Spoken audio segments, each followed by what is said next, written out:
నాకు నేను లాగట్లేదు 6 రోజుల నుంచి నేను ఏం తినట్లేదు, నాకు ఒంట్లో బాగోట్లేదని ఫోన్ చేసిందండి. నాకు ఆమె దగ్గరికి నేను వెళ్ళాను. నాకు చాలా బాగా తెలుసండి. అయితే ఆమె దగ్గరికి నేను వెళ్ళి అసలు ఆమె ఎలా ఉందంటే ఆమె ఒళ్ళంతా ఐస్ గడ్డలాగా అయిపోయింది. మొత్తం మనిషి అంతా వీసిపోయింది. అసలు ఆమె దగ్గర ఏం లేదు. ఇంటి ఎలాగైపోయింది అని చెప్పి నేను వెళ్ళగానే ముందు అయ్యగారికి ఫోన్ చేశాను. సోమవారం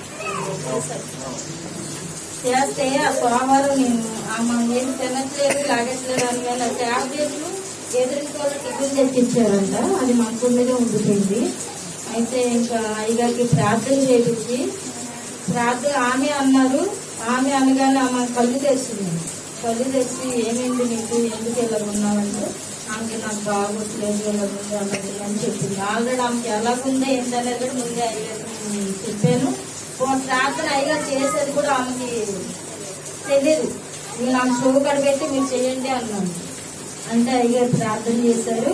చేసిన తర్వాత ఆ కూర్చోటికి లేచి కూర్చోలేండి అందులో 4 ఇడ్లీ తినండి. ఆ ఇడ్లు కూడా నేనే తినిపించాను ఆమెకి. వంట కూడా నేనే చేస్తానండి. అన్నం ఉండి కూర ఉండి ఆమెకు మధ్యాహ్నం భోజనం కూడా పెట్టాను. ఈ రోజు మంచి పని కూడా అవుతుంది. శాస్త్రం